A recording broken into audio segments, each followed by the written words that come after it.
আজকে থেকে 1450 বছর আগে নবী মুহাম্মদ সাল্লাল্লাহু আলাইহি ওয়াসাল্লাম একদিন মসজিদে বসেছিলেন। এমত অবস্থায় একজন আগন্তুক মসজিদে প্রবেশ করলেন, যার শরীরে ধবধবে সাদা পোশাক ছিল এবং যার চুলগুলো প্রচন্ড রকম কালো ছিল। তিনি এসে নবী সাল্লাল্লাহু আলাইহি ওয়াসাল্লামের হাঁটুর সাথে হাঁটু লাগিয়ে দিয়ে বসলেন, যাকে মদিনার কোনো মানুষ চিনতে পারছে না। তার দুহাত নবী সাল্লাল্লাহু আলাইহি ওয়াসাল্লামের উরু এর উপরে রাখলেন, রেখে তাকে 4টা প্রশ্ন করলেন। প্রথম প্রশ্ন হচ্ছে, ইয়া মুহাম্মদ সাল্লাল্লাহু আলাইহি ওয়াসাল্লাম, হে মুহাম্মদ সাল্লাল্লাহু আলাইহি ওয়াসাল্লাম, আখবিরনি আনিল ইসলাম, আমাকে ইসলাম সম্পর্কে বলুন।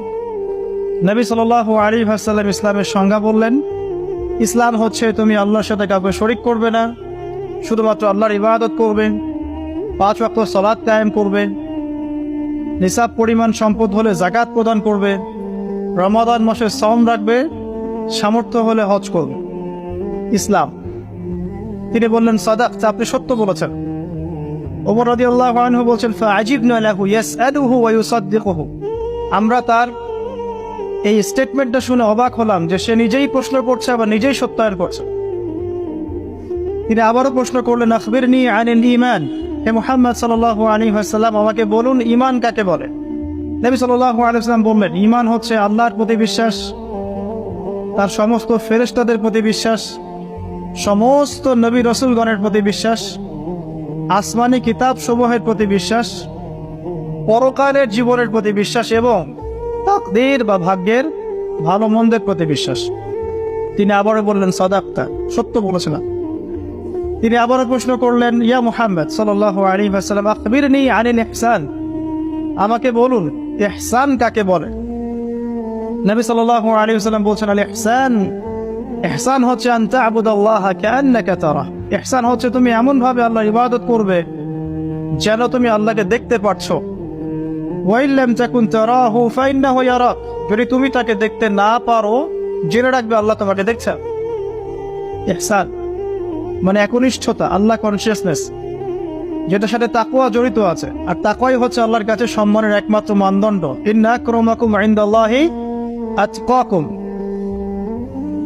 চতুর্থবার সেই ব্যক্তি আগন্তুক, উজ্জ্বল সাদা জামা, কালো চুল, কুচকুচে কালো চুল। তিনি আবারও জিজ্ঞাসা করছেন, ইয়া মুহাম্মদ আখবিরনি আনিস সাআহ, আমাকে কিয়ামত সম্পর্কে বলুন, কিয়ামত কবে হবে। কি বললেন? কিয়ামত কবে হবে। তাহলে কিয়ামত সম্পর্কে সচেতনতা এটা দ্বীনের একটা অংশ, যেহেতু এখানে দ্বীনের বেসিক প্রশ্নগুলো করা হচ্ছে। এখানে নবী সাল্লাল্লাহু আলাইহি ওয়াসাল্লাম বলছেন, মাল মাসউলু আনহা বিআ'লাম মিনাস সাইল, এই বিষয়ে প্রশ্নকারী এবং উত্তরদাতা উভয়ের জ্ঞানী সমান। প্রশ্নকারীর চেয়ে উত্তরদাতা বেশি জানে না, মানে এক্স্যাক্টলি কোন ডেটে, কোন সালে, কখন কিয়ামত হবে কেউ বলতে পারে না। কে পারবে? এবারে প্রশ্নকারী থেমে যাচ্ছেন না, তিনি আবারও প্রশ্ন করছেন, ফাখবিরনি আন আমারাতিহা, তাহলে আমাকে কিয়ামতের কিছু সাইন্স এবং নিদর্শন বলুন। কিয়ামত কবে হবে এক্স্যাক্টলি আমরা বলতে পারছি না, কিন্তু আমাকে কিছু নিদর্শন বলে দিন। নবী মুহাম্মদ সাল্লাল্লাহু আলাইহি ওয়াসাল্লাম এবার 2টো নিদর্শন বলছেন, মাত্র 2টো। লক্ষণীয় বিষয় হচ্ছে যে নবী সাল্লাল্লাহু আলাইহি ওয়াসাল্লাম সারা জীবনে কিয়ামতের শত শত নিদর্শন বলেছেন, তিনি এই হাদিসে মাত্র 2টো বলেই শেষ করে দিলেন। 2টোর মধ্যে একটা হচ্ছে, ওয়ান তারাল হুফাতাল উরাতাল আলাতা রিয়াশাই ইয়াতাতাওয়ালুনা ফিল বুনিয়ান ওয়ান তালিদাল আমাতু রাব্বাতুহা। এই 2টা। এক, যখন তুমি দেখবে দাসী তার মনিককে প্রসব করছে, দাসী তার মনিককে জন্ম দিচ্ছে, কিয়ামতের জন্য অপেক্ষা করতে থাকো। এবং 2, যখন দেখবে রাখাল শ্রেণীর নগ্ন পায়ের, নগ্ন দেহের মানুষেরা উঁচু উঁচু অট্টালিকা নির্মাণের প্রতিযোগিতা করছে, ফান্তাজিরিস সাআহ, তখন কিয়ামতের অপেক্ষা করতে থাকো। লক্ষণীয় বিষয়, নবী সাল্লাল্লাহু আলাইহি ওয়াসাল্লাম সারা জীবন শত আলামত বলেছেন কিয়ামতের, কিন্তু এখানে মাত্র 2টো। এরপরে এই ব্যক্তি চলে গেলেন। ওমর রাদিয়াল্লাহু আনহু বলেন, ফালাবিসনা মালিয়ান, আমরা খুব নিশ্চুপ হয়ে বসে থাকলাম। এরপরে রাসূল সাল্লাল্লাহু আলাইহি ওয়াসাল্লাম বলছেন, ইয়া ওমর, হে ওমর, আতাদরি মানিস সাইল, তুমি কি জানো এই ব্যক্তি কে ছিল প্রশ্নকারী? ওমর ইবনে খাত্তাব তিনি বলছেন আল্লাহ ওয়া রাসূলুহু আ'লাম, আল্লাহ এবং তার রাসূল ভালো জানেন, আমরা জানি না। এবারে নবী সাল্লাল্লাহু আলাইহি ওয়াসাল্লাম অ্যানসার করছেন ইন্নাহু জিবরিল, এই ব্যক্তি ছিল জিবরাইল আলাইহিস সালাম। আতাকুম ইউআল্লিমুকুম দীনাকুম, তিনি এসেছিলেন তোমাদেরকে তোমাদের দিন শেখাতে। আতাকুম ইউআল্লিমুকুম দীনাকুম, তিনি এসেছিলেন তোমাদেরকে তোমাদের দিন শেখাতে, তিনি নিজে শিখতে আসেন নাই, তোমাদেরকে তোমাদের দিন শেখাতে তিনি এসেছেন। তাহলে দিনের বেসিক 4টা প্রশ্ন আমরা পেলাম। আর বলে রাখি এই হাদিসটা সহিহ মুসলিমে আছে, মিশকাতে আছে, এবং এই হাদিসটা নবী সাল্লাল্লাহু আলাইহি ওয়াসাল্লামের জীবনের শেষের দিকে হাদিস, প্রথম দিকের নয়, জীবনের শেষের দিকে। শেষের দিকে নবী সাল্লাল্লাহু আলাইহি ওয়াসাল্লাম এখানে দিনের বেসিক 4টা প্রশ্নের উত্তর দিয়েছেন। ইসলাম কাকে বলে আমরা জানলাম, ইসলামের 5 পিলার, কালিমা, সালাত, সাওম, যাকাত, হজ। ঈমানের 6 পিলার, আপনারা জানেন এটা। আল্লাহ বিশ্বাস, ফেরেশতা, নবী রাসূল, আসমানি কিতাব, তাকদীর এবং পরকাল। এই 6টাকে মুখে স্বীকৃতি দিতে হয়, অন্তরে বিশ্বাস করতে হয়, কাজে বাস্তবায়ন করতে হয়। যারা মুরজিয়া তারা মনে করে, মুরজিয়া মানে শৈথিল্যবাদী, তারা মনে করে যে খালি মুখের স্বীকৃতি দিলেই যথেষ্ট, কাজের প্রয়োজন নাই। লা ইলাহা ইল্লাল্লাহ বলেছি এনাফ, আর কিছু লাগবে না। ওদের আকীদা হচ্ছে আমল করলেও হয়, না করলেও হয়, আর ঈমান বাড়েও না কমেও না। তাদের মতে একজন সাধারণ ব্যক্তির ঈমান আবু বকর সিদ্দিক রাদিয়াল্লাহু আনহুর ঈমান সেম। নাউযুবিল্লাহ। অপোজিশনে একটা দল আছে খাওয়ারেজ, যারা মনে করে যে কেউ কবিরা গুনাহ করলেই কাফের, কবিরা গুনাহ করলেই সে হত্যাযোগ্য কাফের হয়ে যায়। এটা একটা বাতিল আকীদা। মূল বিষয়টা হচ্ছে যে ঈমানের জন্য স্বীকৃতি এবং এই যে মনের বিশ্বাস, এটা হচ্ছে মূল শেকড়, আর আমল হচ্ছে ফুরু, মানে শাখা প্রশাখা। আমল ভালো হলে আপনার ঈমান বাড়তে থাকবে, পাপের কাজ করতে থাকলে ঈমান কমে যাবে। তারপরে বেসিক একটা প্রশ্ন, ইহসান কাকে বলে? নবীজি উত্তর দিলেন এমন ভাবে আল্লাহর ইবাদত করবে যেন আল্লাহকে তুমি দেখছো। এই চেতনা নিয়ে যারা ইবাদত করতে পারে তারা ইহসানের মধ্যে আছে। এর সাথে কিন্তু তাসাউফ শব্দটা জড়িত আছে, আল্লাহকে, আল্লাহর মারিফতকে বুঝতে পারা। আর এখন কিন্তু তাসাউফ একটা ফরগটেন প্যাথ, এই রাস্তায় কেউ চলতে চায় না এখন। বরং তাসাউফের নামে অনেক কিছু বিকৃতি হয়েছে দিনের মধ্যে, এদিকে অনেকে নিজেদের দর্শন হারিয়ে ফেলেছে। কিন্তু তাসাউফের একটা পরিশুদ্ধ রূপ কিন্তু আছে, এমন ভাবে আল্লাহর ইবাদত করো যেন তুমি আল্লাহকে দেখছো, আল্লাহকে ফিল করা, মারিফত অর্জন করা। আর চতুর্থ প্রশ্ন করেছেন কিয়ামত কবে হবে। জীবনের শেষের দিকে নবী সাল্লাল্লাহু আলাইহি ওয়াসাল্লাম ইসলাম শেখাচ্ছেন, তার মধ্যে কিয়ামত কবে হবে প্রশ্নটাকে তিনি রেখেছেন অত্যন্ত গুরুত্বের সাথে। কারণ তিনি বলছেন আমি জানি না কবে কিয়ামত হবে। প্রশ্নকারী উত্তরদাতার জ্ঞান সমান। আবার প্রশ্ন করা হচ্ছে তাহলে আমাকে জানাই দেন আলামত কি কি। তার মানে বুঝতে পারলাম যে আমরা যারা 1450 বছর পর হাদিসটা শুনছি, তাদের কিয়ামত সম্পর্কে সচেতন থাকা উচিত কিছুটা। 1450 বছর আগের হাদিস, তখন তারা এগুলো সম্পর্কে সচেতন ছিলেন। সাহাবায়ে রাদিয়াল্লাহু আনহুম আলোচনা করছেন মসজিদে, নবী সাল্লাল্লাহু আলাইহি ওয়াসাল্লাম যাচ্ছেন, জিজ্ঞাসা করছেন কি বিষয়ে কথা বলছো তোমরা? সাহাবীরা বলছেন আমরা কিয়ামত নিয়ে কথা বলছি, আলামাতুস সাআ নিয়ে কথা বলছি। তখন নবীজি সেই বিখ্যাত হাদিসটা বলেছেন যে এই 10টা বিষয় সংঘটিত হওয়ার আগ পর্যন্ত কিয়ামত হবে না।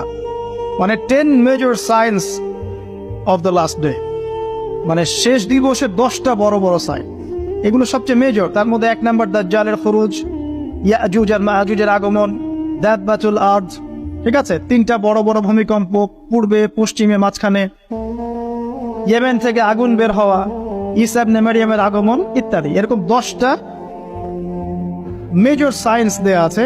এটা আলাদা হাদিস। এখানে নবী সাল্লাল্লাহু আলাইহি ওয়াসাল্লাম মেজর সায়েন্স দুটো বলেননি, এটা কিন্তু ওই 10টা মেজর সায়েন্সের চেয়ে কম, মানে ছোট অংশের সায়েন্স। এখানে দুটোর কথা বলা আছে।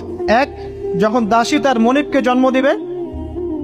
আরেকটা হচ্ছে সমাজের সবচেয়ে দরিদ্র শ্রেণীর মানুষেরা উঁচু উঁচু অট্টালিকা নির্মাণের প্রতিযোগিতা করবে।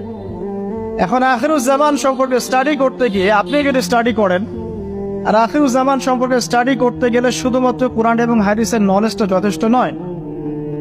এর সাথে অবশ্যই আপনাকে হিস্ট্রি জানতে হবে, ক্লাসিক্যাল হিস্ট্রি, ওয়ার্ল্ড হিস্ট্রি, পাশাপাশি ওয়ার্ল্ড অ্যাফেয়ার্স বুঝতে হবে, বিশ্বে কোথায় কি হচ্ছে, এবং অর্থনীতি জানতে হবে। এই তিনটা জ্ঞান খুব ইম্পর্টেন্ট। না হলে আমরা হাদিসগুলোকে দিয়ে বর্তমান প্রেক্ষাপটকে মেলাতে পারবো না, ডিল করতে পারবো।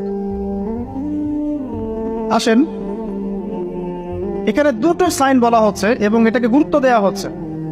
যদি আমরা ধরে নেই যে এখানে 100% প্রশ্ন করা হচ্ছে, তাহলে 25% প্রশ্ন হচ্ছে কিয়ামত সম্পর্কে। বুঝতে পারছি? 4টা প্রশ্ন যদি আমরা ধরি যে 100% ইন টোটাল কনভারসেশন, তাহলে 25% হচ্ছে কিয়ামত সম্পর্কে। তাহলে নিঃসন্দেহে এই বিষয়টা সম্পর্কে সচেতনতা জরুরি। কি জন্য জরুরি? যাতে করে আমরা হতাশ হয়ে বসে থাকি এই জন্যে, বরং আমরা যেন পরিস্থিতি সম্পর্কে সচেতন হয়ে উৎকৃষ্ট কর্মপন্থা বের করতে পারি, এই জন্য জরুরি। নাহলে সাহাবায়ে রাদিয়াল্লাহু আনহুমের কি প্রয়োজন ছিল তারা মসজিদে বসে কিয়ামত সম্পর্কে আলোচনা করতেন? দুটো আলামত, এখানে দুটো অনলি।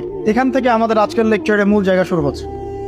দেখুন, 1 নম্বর যে আলামতটা নবী সাল্লাল্লাহু আলাইহি ওয়াসাল্লাম বলেছেন সেটা হচ্ছে যখন দাসী তার মনিবকে জন্ম দিবে।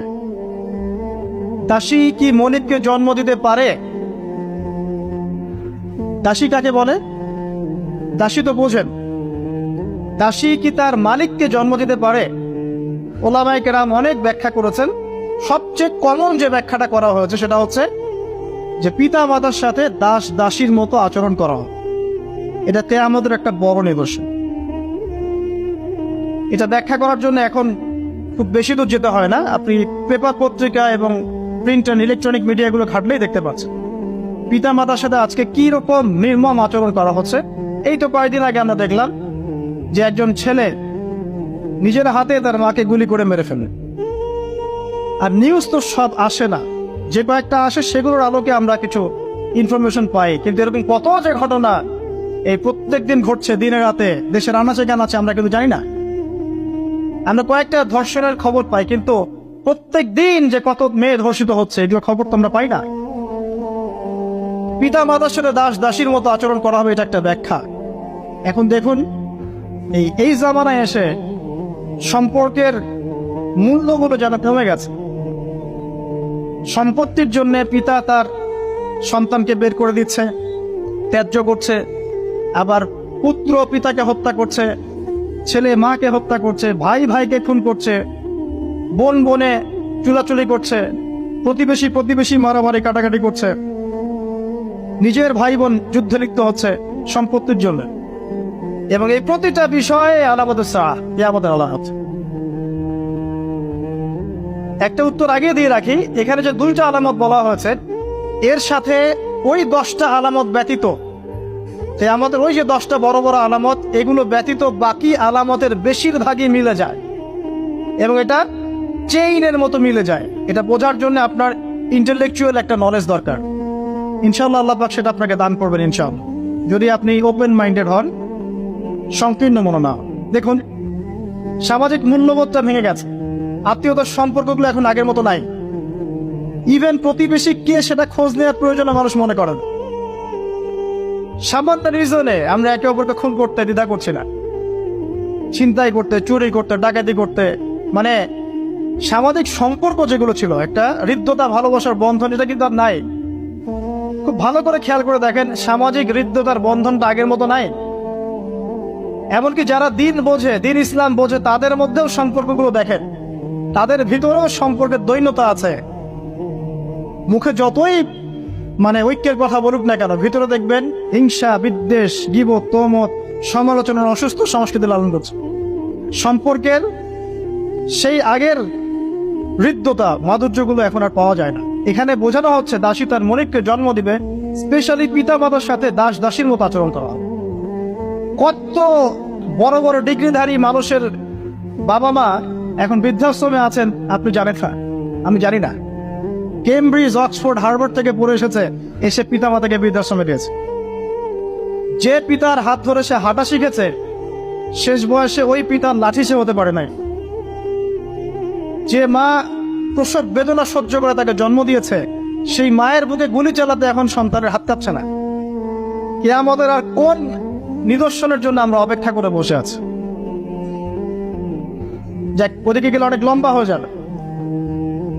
এবার আসেন, যদি দ্বিতীয় অর্থ নেই, আরেকটা অর্থ দেওয়া হয়েছে, এটি ইন্টারপ্রিটেশন, ব্যাখ্যা, যে দাসী তার মনিবকে জন্ম দিবে মানে হচ্ছে সমাজের সত্য মিথ্যা, ন্যায় অন্যায়, ভালো মন্দের মানদণ্ডটা উল্টে যাবে।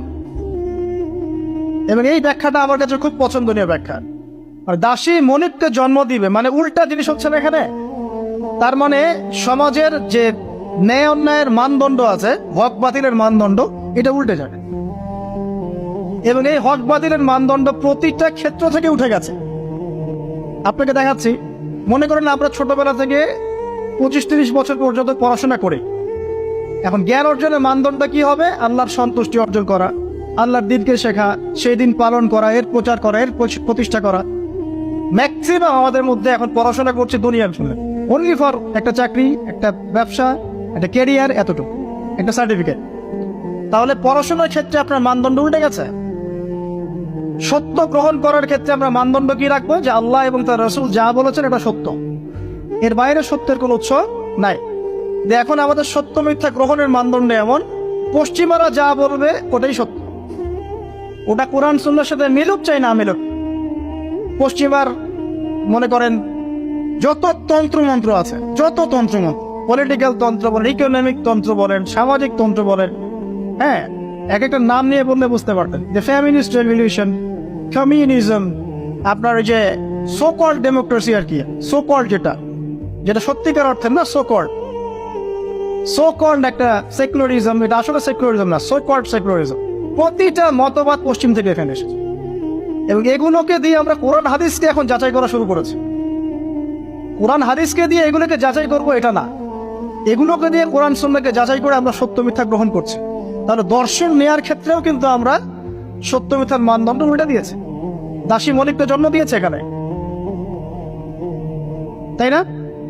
দিন প্রচার ক্ষেত্রে, দিনের ক্ষেত্রে মুসলিম যারা আছে, আমরা আমাদের মধ্যে মানদণ্ড থাকবে এমন যে আমরা উদারপন্থী হব, আমরা দিন নিজেরা পালন করব, সহজ করে দিব, মানুষ পালন করবে, দিনের দাওয়াতি কাজ হবে, প্রসার হবে, ঐক্যবদ্ধ প্ল্যাটফর্ম থাকবে। দেখবেন সব উল্টে গেছে।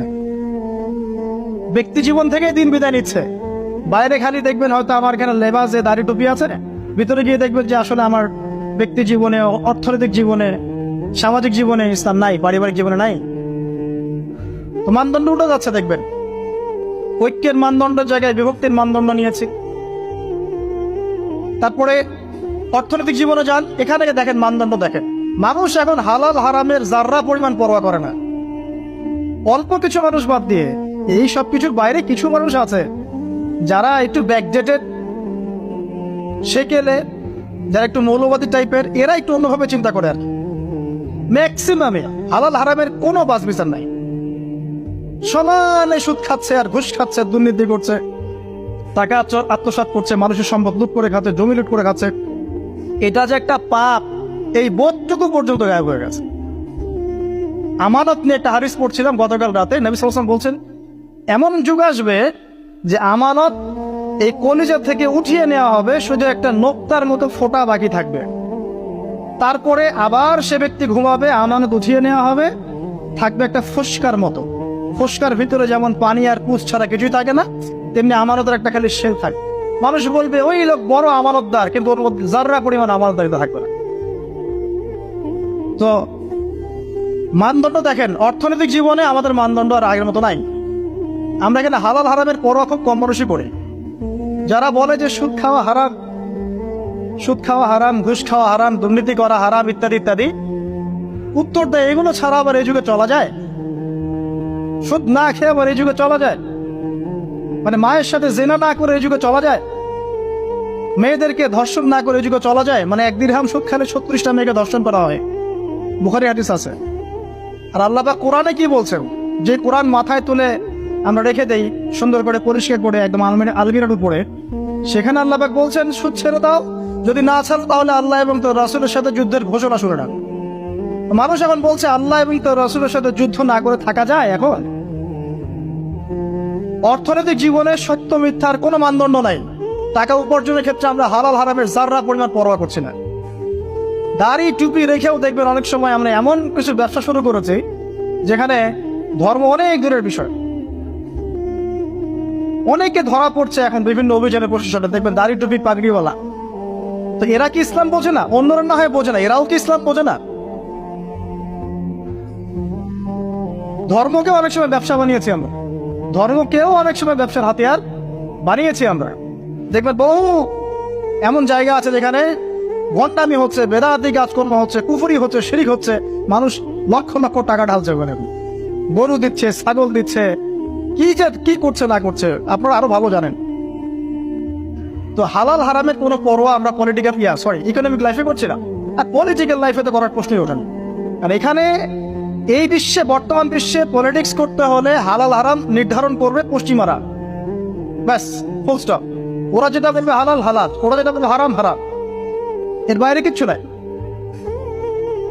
আর এখন সারা বিশ্ব যারা শাসন করছে এরা বেশিরভাগই বদ মানুষ, এরা ফাসেক আর জালেম আর কাফের আর মুশরিক, বেশিরভাগই বিশ্ব যারা শাসন করছে তাদের কথা বলছে।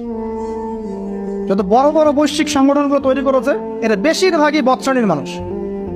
ভিতর থেকে ইন্টারনালি আমি বলবো দে আর জাস্ট লাইক বিস্ট, জানোয়ারের মতো। কোথায় কার মধ্যে যুদ্ধ বাঁধিয়ে দেওয়া যাবে, যুদ্ধ বাঁধিয়ে দিয়ে অস্ত্র বিক্রি করা যাবে, কোথায় ওই মনিটরি সিস্টেম দিয়ে মানুষকে ঋণের ফাঁদে ফেলা যাবে, সুদের ফাঁদে ফেলে একটা দেশকে দখল করে ফেলা যাবে, কোথায় কোন শান্তিপূর্ণ একটা মুসলিম কান্ট্রির মধ্যে জঙ্গি ইস্যু তৈরি করা যাবে, জঙ্গি ইস্যু তৈরি করে ওখানকার মানুষদেরকে ম্যাসাকার করা যাবে, সারাদিন এই কূটকৌশল চিন্তা করতে থাকে। বিশ্বের যত বড় বড় শয়তান আছে তারা ওই পশ্চিমা সভ্যতা থাকে এখন। আর ইবলিস তো অনেক আগে দায়িত্ব ছেড়ে দিয়েছে, জানেন? ইবলিস অনেক আগেই দায়িত্ব ছেড়ে দিয়েছে। যখন সে এরকম চেলাপেলা তৈরি করে ফেলেছে, এখন সে রিল্যাক্সড। আরো সে বসে ওর যে কুরসি আছে সমুদ্রের উপরে, সমুদ্রে ওর কুরসি এবং আরশ আছে, এটা জানেন নাকি? হয়তো জানেন না। সমুদ্রের উপরে ইবলিসের কুরসি আছে, আরশ আছে। ওটা কুরসি না, সম্ভবত আরশই বলা হয়। ইবলিসের সিংহাসন আর কি সমুদ্রের উপরে আছে, এটা হাদিসে এসেছে। ও ওখানে রিল্যাক্সে বসে থাকে এখন, কারণ তার কাজ তো মানুষই করছে এখন, দরকার নাই তো। এমন এমন ওয়েপন্স তৈরি করেছে যেটা পৃথিবীতে একবার করলেই মানবজাতি ধ্বংস হবে। একটা নিউক্লিয়ার ওয়ার যদি হয় বিশ্বে, তাহলে দেখবেন বিশ্বের প্রায় 500 থেকে 600 কোটি মানুষ না খেয়ে মারা যাবে। এটা ওদেরই রিপোর্ট। এটা লাগিয়ে দেওয়ার জন্য তারা উস্কাচ্ছে, একবার ইউক্রেনকে উস্কায় রাশিয়ার এগেনস্টে, একবার তাইওয়ানকে উস্কাচ্ছে চায়নার এগেনস্টে, একবার একে একবার ওকে। মানে পৃথিবীটাকে আর সুশৃঙ্খল রাখার কোনো উদ্দেশ্য নিয়ে তোদের নাই। আর মুসলিমদেরকে তো মানে এদেরকে তো ডিল করার কোনো প্রশ্নই ওঠে না। মানে মুসলিম যেখানে সেখানেই ডমিনেট কর। তো যারা এই জায়গায় আছে, সত্য মিথ্যা ন্যায় অন্যায়ের চূড়ান্ত মানদণ্ড যে আল্লাহর ওহী, এটা ওদেরকে কে বোঝাবে? সারাদিন আপনি এটা বলতে বলতে মাথা ঠোকরাতে মারাও যদি যান, তারা কি মেনে নিবে? সত্য মিথ্যা ন্যায় অন্যায় হক বাতিলের চূড়ান্ত মানদণ্ড হচ্ছে আল্লাহর ওহী, মানবে? ওই সভ্যতাকে আমরা ফলো করি এবং ওদের সবকিছু আমরা অনুকরণ করছে। দাসী তার মনিবকে অনেক আগেই জন্ম দিয়েছে, ন্যায়ের মানদণ্ড উল্টে গেছে এখন। আর বেশি বলতে যাচ্ছি না, আরেকটা ব্যাখ্যা আছে সত্যি সত্যি দাসী মনিবকে জন্ম দিতে পারে, সত্যি সত্যি দাসী মনিবকে জন্ম দিতে পারে, যেটা এই 2020 সালে না আসলে, 22 সালে না আসলে আমরা বুঝতে পারতাম না। কিভাবে জন্ম দিতে পারে দেখাচ্ছে। নারী পুরুষের ফ্রি মিক্সিং চলছে সবখানে, যেখানে যাবেন সেখানে নারী পুরুষের ফ্রি মিক্সিং। যত ফ্রি মিক্সিং হয়েছে তত জেনা বেড়েছে, তত বেপরদামি বেড়েছে, তত বেশি রেপ হয়েছে, ধর্ষণ বাড়ছে। এর সাথে আছে পর্নোগ্রাফি, যেটা মানুষকে ভিতর থেকে পশু বানিয়ে দিয়েছে। বাসের মধ্যে একটা মেয়ে যাচ্ছে, 4-5 জন ধরে রেপ করে রেখে দিল। অটোতে একটা মেয়ে যাচ্ছে, একটা বাচ্চা মেয়ে রেপ করে রেখে দিল। এমনকি এমন নিউজ পাওয়া যাচ্ছে পশু পাখির সাথে মানুষ জেনা লিপ্ত হচ্ছে। একটা ছেলে আরেকটা ছেলের সাথে জেনা লিপ্ত হচ্ছে, নাউজুবিল্লাহ। এবং কোন কোন ক্ষেত্রে এরকম 2-1টা ঘটনা মাদ্রাসাতেও ঘটছে। মানে পর্নোগ্রাফি দিয়ে সবাইকে পশু বানিয়ে দেওয়া হচ্ছে, খেয়াল করে দেখেন। এরপরে আবার পরকীয়া আছে। যখন এরকম বেপরদামি, ধর্ষণ, ফ্যামিলিস্ট রেভলিউশন, ফ্রি মিক্সিং বাড়তে আছে, তখন কিন্তু ভালোবাসা বলে একটা ব্যাপার যে আছে, লাভ, আল্লাহর পক্ষ থেকে যে ভালোবাসা আছে, এই লাভটাকে যৌনতা দিয়ে চেঞ্জ করে দেওয়া হচ্ছে। ভালোবাসার চাইতে এখন মানুষ যৌন বিষয়টাকে বেশি গুরুত্ব দেয়। মানে মেয়েকে জাস্ট ভোগ করতে হবে, ভালোবাসা, তার সাথে কোমল থাকা, তার কষ্ট দেয়াগুলোকে একটু হাসি মুখে সহ্য করা, সবর করা, এগুলো কিন্তু নাই দেখ। এর উপর আবার বাইরের মিডিয়াগুলো আছে এবং পরকীয়া, যেটা মিডিয়াগুলো উস্কায় দিচ্ছে ফিল্মের মধ্য দিয়ে, আপনার সিরিয়ালের মধ্য দিয়ে, যে পরকীয়া একটা ভালো জিনিস, ট্রেন্ড, এক নতুন ফ্যাশন। তখন ঘরে ঘরে আপনি কি মনে করছেন, অলমোস্ট এভরি সিঙ্গেল ফ্যামিলি এখন পরকীয়াতে আসক্ত, জানেন? Almost every single family. অনেক ক্ষেত্রে ইসলামিক পরিবারগুলোর মধ্যে ওগুলো ঢুকে গেছে, আর যারা ইসলাম থেকে অনেক দূরে, ওদের কথা কি চিন্তা করতে থাকেন তাহলে? কেউ স্বামী স্ত্রীকে নিয়ে সন্তুষ্ট না, স্ত্রীর স্বামীকে নিয়ে সন্তুষ্ট না, ভিতরে ভিতরে ভাঙন চলছে।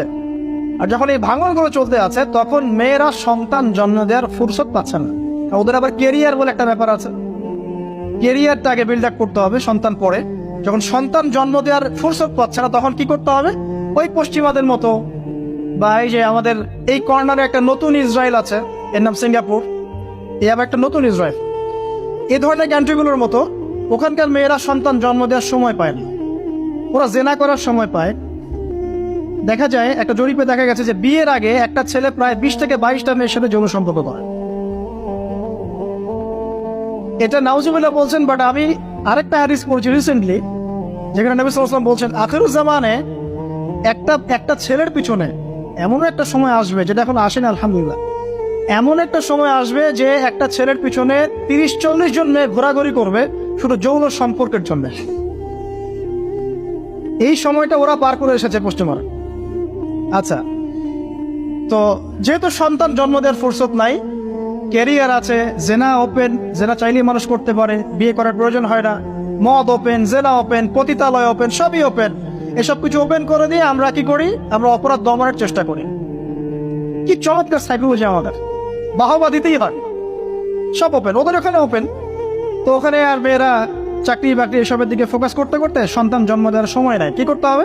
দরিদ্র যে কান্ট্রিগুলো আছে, যেমন ওই যে ইন্দোনেশিয়া, শ্রীলঙ্কা, কোনো কোনো ক্ষেত্রে আরও যে আপনার ওই যে আফ্রিকার কিছু কান্ট্রি, নাইজেরিয়া, যে ঘানা, যে মালি, এই টাইপের যে কান্ট্রিগুলো আছে, দরিদ্র, একদম দরিদ্র কান্ট্রি, এদের থেকে মেয়েদেরকে হায়ার করে। কিসের বিনিময়ে? যে তোমাকে ডলার দেওয়া হবে। ডলার কি জিনিস সেটা তো বোঝেন, এটা অস্ত্র সারা বিশ্বকে শাসন করে। আমি ছাপাবো, আমার প্রেস আছে, আমার সিনেট আছে, আমরা ছাপাবো, আর আমরা হচ্ছে ওয়ার্ল্ডের সুপার পাওয়ার, আমরা চাইলে ছাপাতে পারি, আমাদেরকে বলার কেউ নাই। ছাপাবো, ওইটা দিয়ে আমি তেল কিনবো, তাহলে এটাও আমার, ওইটাও আমার। এখন তেল যে কিনছি, ওকে আমি সেই ডলারগুলো দিচ্ছি, সে ওই ডলারগুলো নিয়ে মনে করছে আমি অনেক ধনী হয়ে গেলাম। হ্যাঁ, এবং সে ধনী হচ্ছেও, কারণ এটা চলছে সারা ওয়ার্ল্ডে। সে তার প্রযুক্তিগত উন্নয়ন, বস্তুবাদী উন্নয়ন করতে থাকলো, ভোগবিলাসে ব্যস্ত থাকলো। এরপর আবার সে ওই টাকা দিয়ে আমার কাছে অস্ত্র কিনছে। যে ডলার আমি তাকে দিলাম তেলের বিনিময়ে, এবার সেই ডলার দিয়ে সে আমার কাছ থেকে আবার অস্ত্র কিনছে। এবার আমি আবার অস্ত্রকে সেলও করলাম, তাহলে সবই আমার, আদতে আপনার কিছুই না। আর ওই অস্ত্র দিয়ে আপনি কি করছেন? ওই অস্ত্র দিয়ে আপনি মুসলিম কান্ট্রিদের মধ্যে গিয়ে মুসলিমদেরকে হত্যা করছেন। আর কোনো কোনো ক্ষেত্রে ইনোসেন্ট দুটো কান্ট্রির মধ্যে লড়াই লাগিয়ে দিয়ে আমি অস্ত্র ব্যবসা করছি, কোটি কোটি টাকা, কোটি কোটি ডলারের। এই হলো ওদের চরিত্র। আমি কখনো বলি নাই যে ওরা ইয়াজুজ আর মাজুজ, আমি শুধু এতটুকু বলেছি যে ওদের মধ্যে ইয়াজুজ আর মাজুজের চরিত্র আছে, সারা দুনিয়া ফাসাদ সৃষ্টি করে বেড়ান। মূল পয়েন্টে আসে, ওইসব দরিদ্র কান্ট্রি থেকে মেয়েদেরকে নিয়ে ডলারের বিনিময়ে মেয়েদের গর্ভটা ভাড়া নেওয়া হচ্ছে।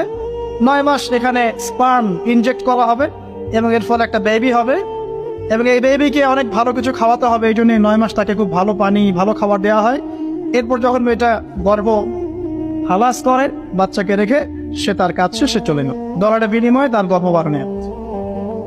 এবার এই যে বাচ্চাটা জন্ম নিল, এই বাচ্চাটা কার? দাসীর না মনিবের? বলেন, মনিবের। কার এটা? মনিবের। এই যে দাসী মনিবকে জন্ম দিয়ে চলে গেল, এই ব্যাখ্যা আমরা আজকে থেকে 5-10 বছর আগেও বুঝতে পারতাম না। তার মানে কোরআন এবং সুন্নাহ কি কিয়ামত পর্যন্ত থাকবে না? একটা সাইনকে কেন্দ্র করে অনেকগুলো বিষয় বলা সম্ভব হলো। তাই বলছি, এই দুটোর সাথে কিয়ামতের ছোট ছোট আলামতগুলো সবগুলোই মোটামুটি কানেক্টেড। 2 নম্বরে আসেন, নবী সাল্লাল্লাহু আলাইহি ওয়াসাল্লাম বললেন ওয়ান তারাল হুফাত আল উরাত আল আলাতা রিয়াশা ইয়াতাতাওয়ালুনা ফিল বুনিয়ান। যখন তুমি দেখবে, একটা বিশেষণ বলেছেন, সমাজের সবচেয়ে নিম্ন শ্রেণীর, সমাজের সবচেয়ে নিম্ন শ্রেণীর, রাখাল শ্রেণীর, খালি পায়ের খালি গায়ের, মানে নগ্ন দেহ নগ্ন পা রাখাল শ্রেণীর মানুষ, তারা উঁচু উঁচু অট্টালিকা নির্মাণের প্রতিযোগিতা করবে। বিষয়টা কি স্বাভাবিক? এটাও তো ওইটার মতোই যে মানদণ্ড উল্টে গেলে দাসী মলিককে জন্ম দিল, এটাও তো মানদণ্ড উল্টেই মনে হচ্ছে। কিন্তু এটা হবে কিয়ামতের আগে, নবীজি বলেছেন তার পবিত্র জমানে অবশ্যই হবে।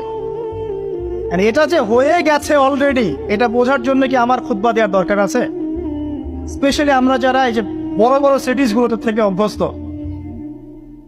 ঢাকায় থাকি, নিউ ইয়র্কে থাকি, ব্রিটেনে থাকি, মেলবোর্নে থাকি, বড় বড় সিটিসগুলো, দুবাই থাকি, তাদের কাছে কি এই বিষয়গুলো চোখে স্পষ্ট দেখা যায় না? এমন কোন হিস্ট্রি পড়েন না আপনার, এমন কোন সময় কি গিয়েছিল পৃথিবীর উপর যখন পুরো পৃথিবীর এই হাইলি কনস্ট্রাক্টেড বিল্ডিংস এর প্রতিযোগিতা ছিল? একটা সময় ছিল, সেটা হলো আদ এবং সামুদ জাতির সময়, যখন তারা নিজেদের মধ্যে এসব কনস্ট্রাকশন নির্মাণের প্রতিযোগিতা করত। আল্লাহ পাক ওদেরকে ধ্বংস করে দিয়েছে, কিন্তু ওইটা সারা বিশ্বে গ্লোবালি ছিল না, ওই একটা কওমের মধ্যেই সীমাবদ্ধ ছিল। এটা কিভাবে সম্ভব? রাখাল শ্রেণীর মানুষ অট্টালিকা তৈরি করবে? এখানে 3-4টা ব্যাখ্যা হতে পারে। এক, ওই রাখাল শ্রেণীর মানুষের কাছে এমন কিছু ধন সম্পদ করতলগত হবে, ওই যে আমরা বলি হেরিটেজ, মানে কি বলি, গুপ্তধর, এই টাইপের কিছু সম্পদ তারা পাবে রাখাল শ্রেণীর মানুষ, এবং এগুলো দিয়ে তারা উঁচু উঁচু অট্টালিকা নির্মাণের প্রতিযোগিতা করবে। এটা হয়েছে। এক সময় যাদের খাবার টাকা ছিল না, পায়ে স্যান্ডেল ছিল না, গায়ে জামা ছিল না, আল্লাহ পাক ব্ল্যাক গোল্ড দিয়ে দিয়েছেন, অয়েল, ব্যাস সেল করো আর অট্টালিকা নির্মাণ, সেল করো আর অট্টালিকা নির্মাণ। হয়েছে না এটা মিডল ইস্টে, মধ্যপ্রাচ্য, এটা বাস্তব সাক্ষী। 2, হতে পারে ব্যাখ্যা এমন যে এমন কোন অর্থনৈতিক উৎস সারা বিশ্বে চালু করা হবে যার মধ্য দিয়ে নিতান্ত দরিদ্র মানুষেরা অট্টালিকা তৈরি করার সুযোগ পাবে। সেটা কি? সেটা হচ্ছে বর্তমান সভ্যতার রিবা এবং সুদ ভিত্তিক এই মনিটারি সিস্টেম। এই সুদ ভিত্তিক মনিটারি সিস্টেম এবং ব্যাংকিং সিস্টেমের মাধ্যমেই সম্ভব রাখালের অট্টালিকা নির্মাণ করা। সে গিয়ে বলবে আমি, আমার জমি আছে বা আমি জমি চাই, আমার ফ্ল্যাট দরকার, এটা দরকার, ওটা দরকার।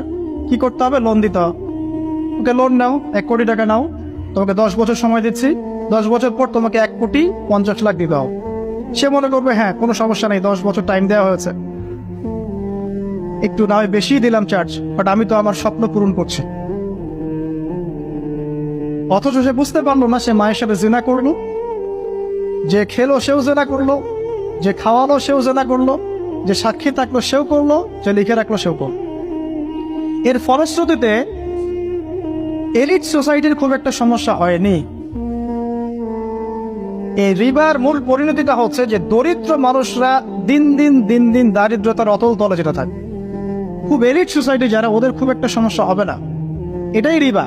যারা রিবাকে ফ্রন্ট করছে সারা বিশ্বে, ওই সভ্যতার কিন্তু খুব একটা ক্ষতি হচ্ছে না।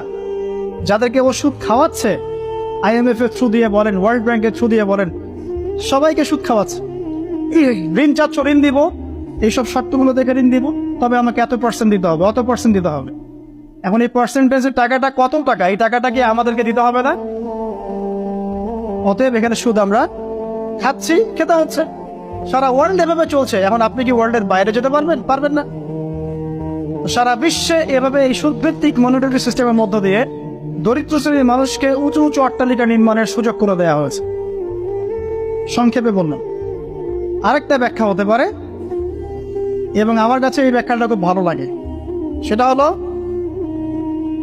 দুর্নীতি এবং করাপশনের মধ্য দিয়ে কালো টাকা অর্জন করে সেই টাকা দিয়ে দরিদ্র রাখাল শ্রেণীর মানুষ উঁচু উঁচু অট্টালিকা নির্মাণ করবে। এটা জাজল্যমান প্রমাণ এখনকার যত মুসলিম কান্ট্রি আছে, সবগুলো মুসলিম কান্ট্রি করাপশনের মধ্য দিয়ে, কালো টাকার মধ্য দিয়ে, জুলুমের মধ্য দিয়ে, মানুষের টাকা আত্মসাতের মধ্য দিয়ে, সরকারি মাল আত্মসাতের মধ্য দিয়ে কোটি কোটি টাকার মালিক হয়েছে কালো টাকা সব। এবং এটা একটা বড় অংশ পাচারও করা হয়ে গেছে। তো তিনটা ব্যাখ্যায় মিলাতে পারবেন আপনি। কিভাবে একজন রাখাল শ্রেণীর মানুষ উঁচু উঁচু অট্টালিকা নির্মাণ করতে পারে? হয় তার কাছে গুপ্তধন সে প্রাপ্ত হবে আল্লাহর পক্ষ থেকে, অথবা সে সুদভিত্তিক ব্যাংকিং সিস্টেমের মধ্যে যেটা করবে, অথবা সে জুলুম এবং করাপশনের মধ্যে যেটা করবে। তবে শেষ কথা হচ্ছে, সবকিছু করার পরেও কিয়ামত পর্যন্ত এই হাদিসে জিবরিলে তার নাম রাখালি থেকে যাবে, রাখালি থেকে যাবে, রাখালি থেকে যাবে। আপনি কি বুঝতে পারছেন? সম্মান দেওয়ার মালিককে। যত কিছুই করুক না কেন, কিয়ামত পর্যন্ত এই হাদিসের মধ্যে ওদেরকে এই নামেই ডাকা হবে, ওয়ান তারাল হুফাতাল উরাতাল আলাতা রিয়াশাই ইয়াতাতাওয়ালুনা ফিল বুনিয়ান, এভাবেই ডাকা হয়। এই সায়েন্সগুলো নবী সাল্লাল্লাহু আলাইহি ওয়াসাল্লাম বলেছেন। এর পাশাপাশি আর অনেক কথা তিনি বলেছেন।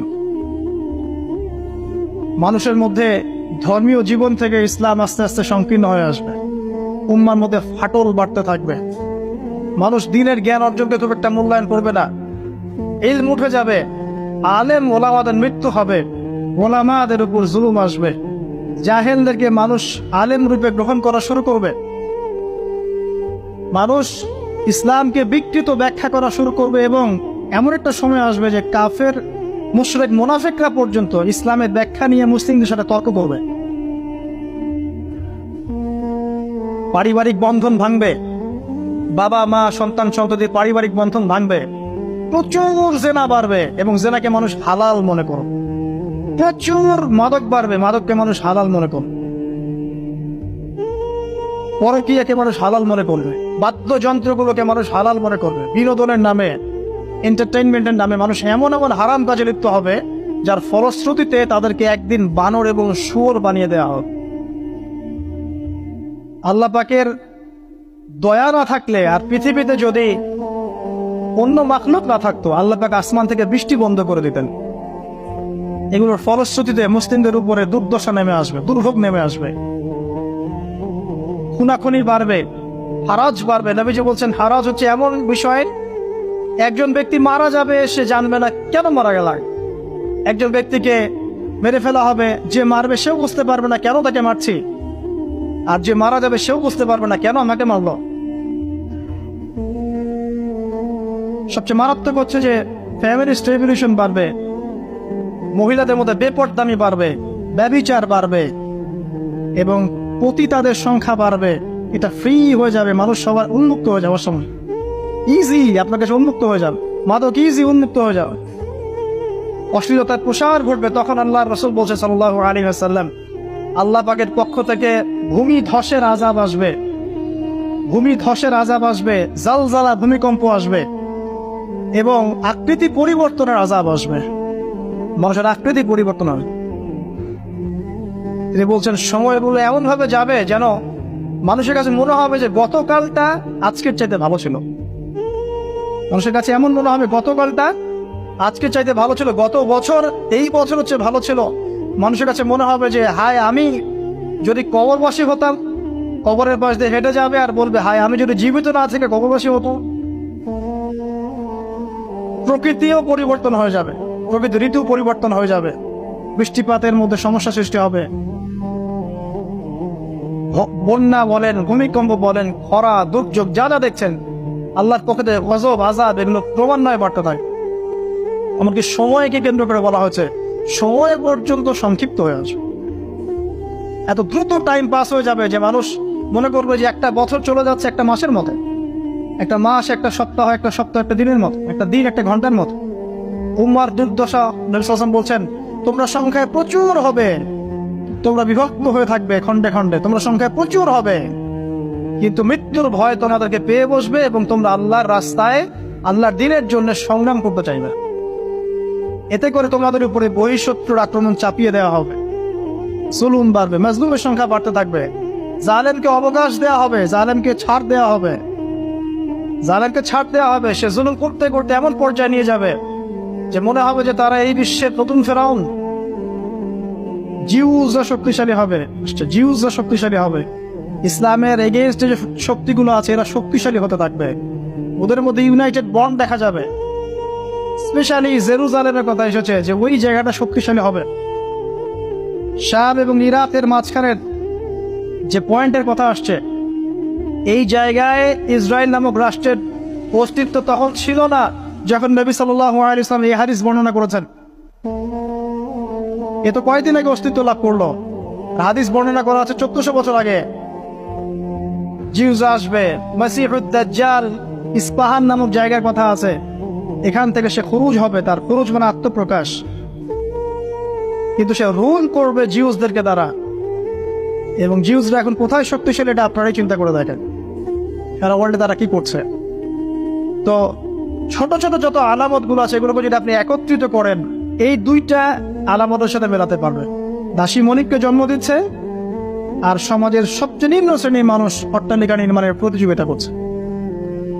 বাকি যে বড় বড় সায়েন্সগুলো আছে সেগুলো এখনো আসে নাই।